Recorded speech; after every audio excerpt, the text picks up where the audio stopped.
Hi there, welcome back to the channel. Technology is impressive. It really is, but sometimes, it takes a while before it becomes something amazing.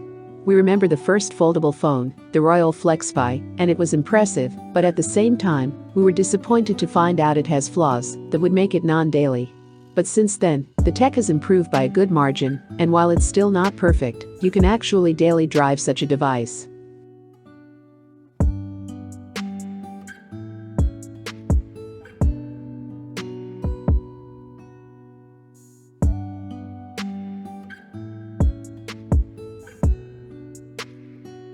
Even if Huawei was banned from dealing with the US, that still doesn't stop them from making impressive devices. One such device is their foldable Mate X2. Much like the Z Fold 2, it folds towards the inside and boasts a large tablet-like screen. When folded, you'll find a glass-covered display on the outside which is 6.45 inches, and when you unfold the phone, it spreads its inside screen to 8 inches. The technology of this display is OLED, much like on the rest of the foldable devices, so colors won't disappoint, and it boasts a refresh rate of 90 Hz, which is cool. There is a drawback to this device though. Since this is a Huawei device, it does not have support for Google Play services, which can be a nuisance if you're used to that ecosystem. Besides that, this device is running with a Kirin 9000 SoC, which would make it quite a good performer, and you get a camera system capable of video recording up to 4K at 60 FPS. It's honestly quite good.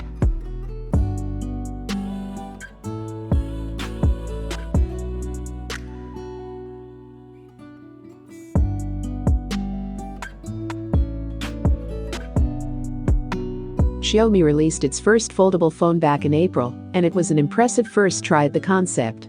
The Mi Mix Fold closely resembles the Samsung Galaxy Z Fold phones in terms of its looks and size. That's not something bad though, as Samsung's way proved to be right. The Mi Mix Fold has a relatively big 8-inch 120Hz AMOLED foldable screen, and a very tall 6.52-inch 90Hz outer one. In fact, the outer display has such a tall aspect ratio that we imagine it is pretty hard to work with a single hand.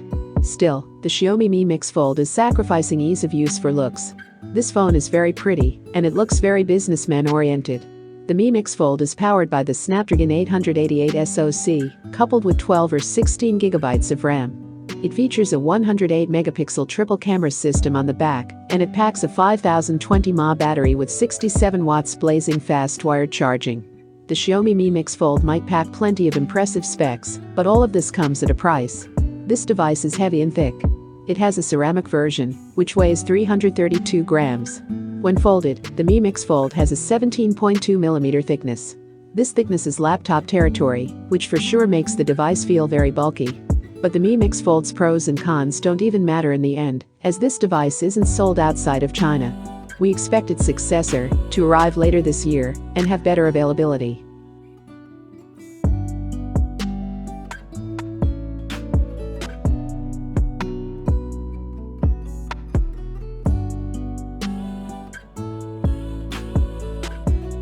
Motorola isn't the only manufacturer to make foldable flip phones. Samsung has its own, which we review as the Samsung Galaxy Z Flip 3 5G. It is, as you might have noticed, the same yet different phone. You get a larger external 1.9-inch OLED display and an internal folded display coming in at 6.7 inches, covered by a very thin layer of glass much like on the Z Fold 3, plus a sturdier hinge design. It too comes with the top of the line, at least when it was released, Snapdragon 888 SoC, and a camera system capable of video recording up to 4K at 60 FPS. It's better than the Razr, especially if you consider the fact that it's now much cheaper, starting at just $999, the first foldable phone to break the $1,000 price barrier southwards. All of this makes it one of the best foldable phones to have.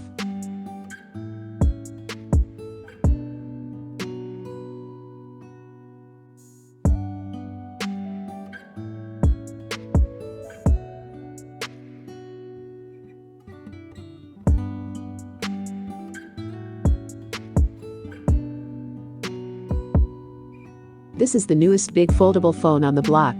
The Oppo Find N is the surprise of the season, with its new concept of what a foldable phone should look like. It improves on the OG Galaxy Z Fold concept by being more pocketable while keeping key functionality and practical features. Its looks closely resemble other Oppo flagships, which means the phone is more conservative, and when closed, it doesn't stand out so much from the regular phones.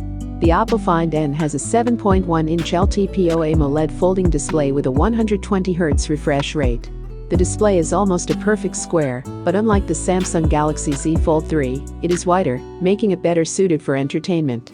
The outer display is a 5.49-inch AMOLED panel, which is also wider than Samsung's.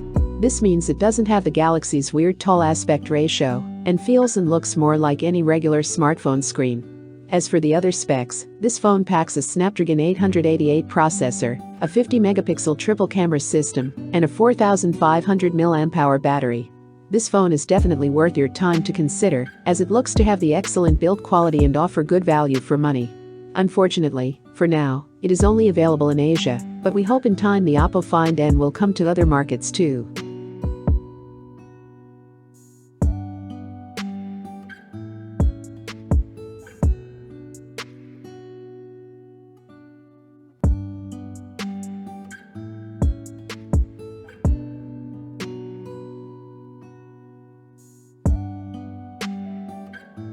This specimen is of great interest to most of us since it's what most people imagine we'd use a foldable phone for: screen real estate. And real estate does well. The phone was just released and keeps the thick and heavy feel of its predecessor that was deprecated, but is way more durable and functional, with a massive 7.6-inch main display. The phone follows a book design, meaning that the display folds in and is protected from the outside, where you'll find another screen, which is rather useful if you don't really want to unfold this big boy.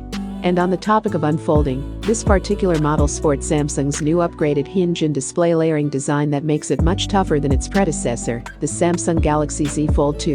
There are of course more reasons to like this phone, from its flagship Snapdragon 888 SoC to its two 120Hz displays and multiple camera systems capable of video up to 4K at 60 FPS. The true added value, however, is the unique features no other foldable phone has: an S Pen stylus support and a hidden selfie camera that make the Samsung Galaxy Z Fold 3 truly stand out as the best foldable phone out there.